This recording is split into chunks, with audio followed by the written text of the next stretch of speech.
খুলনায় বিভিন্ন সরকারি প্রতিষ্ঠানে কর্মরত কর্মকর্তা-কর্মচারীদেরকে সংশ্লিষ্ট প্রতিষ্ঠানের ঊর্ধ্বতন কর্মকর্তা পরিচয় দিয়ে ভয়ভীতি, হুমকি প্রদর্শন ও চাঁদা দাবিসহ প্রতারণার অভিযোগে 2 প্রতারককে পুলিশ গ্রেপ্তার করেছে। গ্রেপ্তার হওয়া 2 প্রতারক হলেন নীলফামারী সদর উপজেলার মোহাম্মদ বাজিতপাড়ার আব্দুল নূরের ছেলে মোহাম্মদ মনোয়ার হোসেন বাবু ও একই এলাকার আব্দুস সামাদের ছেলে মোহাম্মদ শাহজালাল। শনিবার দুপুরে এক সংবাদ সম্মেলনে এসব তথ্য জানান খুলনা মেট্রোপলিটন পুলিশের কমিশনার মোহাম্মদ মোজাম্মেল হক। নীলফামারী থেকে এই 2 জনকে গ্রেপ্তার করি। মূল হোতা হচ্ছে মনোয়ার হোসেন বাবু, 45 বছর বয়স, আর তার সহযোগী শাহজালাল জিএম।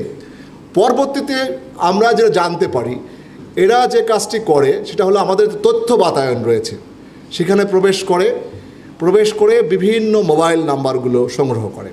এ সময় কেএমপি কমিশনার বলেন, তারা মূলত একটি সংঘবদ্ধ প্রতারক চক্রের সক্রিয় সদস্য। তারা বিভিন্ন সময় সরকারি আমলা, রাজনৈতিক নেতা, বিভিন্ন বাহিনী ও প্রতিষ্ঠানের ঊর্ধ্বতন প্রভাবশালী কর্মকর্তা পরিচয় দিয়ে মানুষকে ফোন করে অর্থ আদায় করে প্রতারিত করে।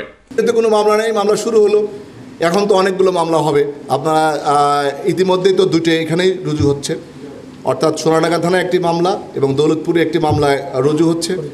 তার নির্দেশে সোনাডাঙ্গা থানায় ওই দিনই একটা জেনারেল ডায়েরি করে এবং পরবর্তী সময়ে আমরা দৌলতপুরের যেহেতু এই ঘটনার পরিপ্রেক্ষিতে ওই যে ভদ্রলোককে টেলিফোন করেছিলেন তার পদোন্নতি আসন্ন, সে ইতিমধ্যেই 1.5 লাখ টাকা পরিশোধ করে বিকাশের মাধ্যমে এবং মোবাইল ব্যাংকিংয়ের মাধ্যমে, এবং তার কাছে যখন আরও অতিরিক্ত টাকা দাবি করে সন্দেহ হওয়াতে সে মামলা করে।